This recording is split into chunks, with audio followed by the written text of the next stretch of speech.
चुनाव चाहे बड़ी सरकार बनाने के हो या फिर छोटी सरकार बनाने के। छोटी सरकार हम इसलिए कह रहे हैं क्योंकि शहर में नगर निगम चुनावों की तैयारियां जोरों शोरों पर है। ये नगर निगम के चुनाव छोटी सरकार के चुनाव इसलिए कहे जाते हैं क्योंकि ये गलियां, स्ट्रीट लाइट, आवारा पशु, पानी, इन समस्याओं को लेकर ये चेहरे के चुनाव कहे जाते हैं। लेकिन सभी पार्टियों को चुनाव जीतने के लिए दिन रात एक करके मेहनत तो करनी ही पड़ती है। फरीदाबाद में निकाय चुनाव को लेकर भाजपा के बड़े नेताओं की भी एंट्री हो चुकी है। भारतीय जनता पार्टी एक बार फिर से ट्रिपल इंजन की सरकार बनाने का दावा कर रही है। दरअसल कल यानी 23 फरवरी को फरीदाबाद में हरियाणा के सीएम नायब सिंह सैनी नगर निगम मेयर और पार्षद प्रत्याशियों के लिए वोट मांगने के लिए आ रहे हैं। इस दौरान चारों विधानसभाओं से उनका रोड शो भी निकाला जाएगा। आपको ये भी बता दें कि रोड शो के दौरान सीएम के साथ केंद्रीय राज्य मंत्री कृष्णपाल गुर्जर, कैबिनेट मंत्री विपुल गोयल, खाद्य मंत्री राजेश नागर सहित मेयर प्रत्याशी और वार्ड प्रत्याशी भी शामिल होंगे। आज केंद्रीय राज्य मंत्री कृष्णपाल गुर्जर ने प्रेस वार्ता कर इन सब की जानकारी दी, जहां मंत्री ने कहा कि देश में अब तक जितने भी चुनाव मेयर पद के लिए हुए हैं, इस बार सबका रिकॉर्ड तोड़ते हुए फरीदाबाद मेयर प्रत्याशी भारी वोटों से जीत हासिल करेगी। विपक्ष पे वार करते हुए उन्होंने कहा कि कांग्रेस के पास वोट मांगने का कोई मुद्दा ही नहीं बचा। कांग्रेस का कोई टिकट लेने को तैयार नहीं है और कांग्रेस टिकट देने के लिए बलि के बकरे ढूंढ रही है। उनकी पार्टी के लोग मिले हुए टिकट को भी वापस कर रहे हैं। जहां कृष्णपाल गुर्जर ने कांग्रेस पर जुबानी वार करते हुए कहा कि कांग्रेस की लगातार हो रही बेइज्जती और हार के कारण कांग्रेसी नेता मानसिक संतुलन खो चुके हैं। कांग्रेस के पास नेताओं का अकाल पड़ चुका है। उनके पास प्रचार करने तक के लिए कोई नेता नहीं है। सुनिए जरा क्या कह रहे हैं कृष्णपाल गुर्जर। आज मैं आपको कह रहा हूं, कांग्रेस को इन 36 वार्डों में एक भी वार्ड पर जीत नहीं मिलेगी। कांग्रेस का खाता इस बार नगर निगम में नहीं खुलेगा, ये मैं आपको बता रहा हूं। वरना 12 तारीख को आप फिर ये कहेंगे ईवीएम में गड़बड़ हो गई, क्योंकि इनको हार पचती नहीं है। जब जीतते हैं तो ईवीएम का जिक्र नहीं होता, जब हारते हैं तो ईवीएम पर दोष मढ़ते हैं। एक कांग्रेस के नेता कहते हैं कि बीच में 2 तारीख को चुनाव होंगे, 12 तारीख को गिनती कहां होगी। अरे बोलने से पहले ये तो जान लेते कि 9 तारीख को भी निगम का चुनाव है, इसलिए उस चुनाव से पहले गिनती कैसे हो जाए। जब तक अंतिम फेज का चुनाव ना हो जाए तो गिनती कैसे हो जाती। कांग्रेस लगातार हार के कारण अपना कांग्रेसी मानसिक संतुलन खो गई, इसलिए अनाप शनाप बातें करते हैं। देखिए, आज उनके पास नेताओं का अकाल है। हमारे पास प्रचार के लिए नेताओं का एक लंबी कतार है। हमारे पास विजन भी है और विकास का इंजन भी है। इसलिए लगातार देश, प्रदेश और निकाय चुनावों में भारतीय जनता पार्टी को लगातार जीत मिल रही है। तो मित्रों, तो मैं सिर्फ इतना कहना चाहता हूं कि चुनाव में इस बार हरियाणा में भी इतिहास रचेगा और हमारी पार्टी की जो यहां से महापौर की प्रत्याशी है बहन परवीन जोशी जी, वो इस बार पूरे हिंदुस्तान के महापौर के चुनावों का रिकॉर्ड तोड़ने जा रही है। इतिहास बनेगा महापौर के चुनाव और 46 के 46 वार्डों में भारतीय जनता पार्टी का परचम फहराएगा। ये भी अपने आप में एक रिकॉर्ड और इतिहास बनेगा। किसी पार्टी का कोई खाता इस चुनाव में खुलने वाला नहीं है। आपके माध्यम से सिर्फ मैं फरीदाबाद के मतदाताओं को एक निवेदन करना चाहता हूं, क्योंकि फैसला तो हो गया, रिजल्ट आना बाकी है।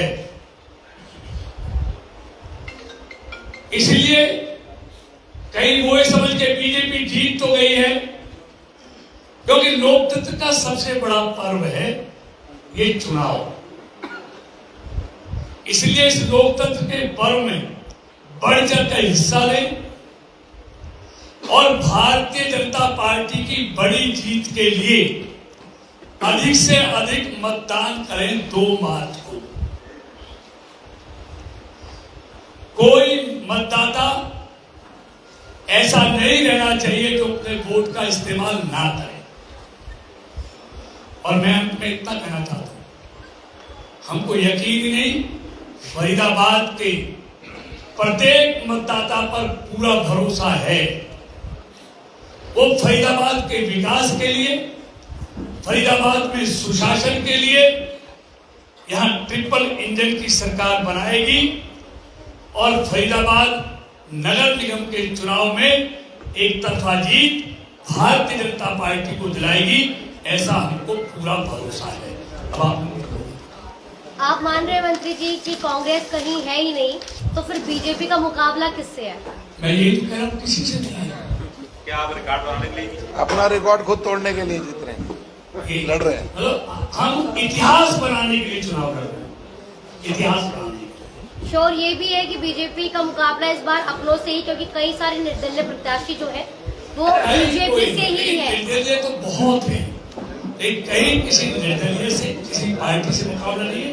एक तरफा जीत भारतीय जनता पार्टी प्राप्त करेगी 46 के 46 वार्डों में, महापौर में इतिहास बनाएंगे और 2 मशीनें होंगी। मैं कहना चाहता हूं, एक मेयर के लिए, हमारी पार्टी के मेयर का जो 1 नंबर पर बटन है कमल के फूल का, दूसरी मशीन निगम पार्षद के लिए होगी। हर मतदाता ने 2 वोट डालने हैं, एक महापौर के लिए और एक निगम पार्षद के लिए। आप कह रहे हैं कि कांग्रेस के नेता दिख नहीं रहे हैं, लेकिन कांग्रेस के नेता उदय भान का बयान काफी तेजी से वायरल हो रहा है। वो घोटाले का आरोप लगा रहे हैं फरीदाबाद पर, फरीदाबाद बीजेपी नेताओं पर। हर चीज के लिए न्यायालय है, अदालतें हैं। किसी को लगता है कोई गड़बड़ हुई तो कहीं भी जाकर उसकी कंप्लेंट कर सकता है, कोर्ट में जा सकता है। और मुझे कहने में कोई संकोच नहीं, जिस पार्टी का शीर्ष नेतृत्व भ्रष्टाचार में जमानत पर हो, उनके मुंह से भ्रष्टाचार की बात सुना नहीं देती। आकंठ भ्रष्टाचार में जिसका नेतृत्व डूबा हुआ है और आज जमानत पर बाहर है, वो लोग किस मुंह से भ्रष्टाचार की बात देते हैं? तो ऐसा नेताजी लैंड स्कैम कुछ नहीं हुआ है। देखिए, मैंने कहा ना, उनको EWS में और वेतन कोड NPL में पता ही नहीं। उनकी बुद्धि तो चुनाव में हार कर खराब हो गई।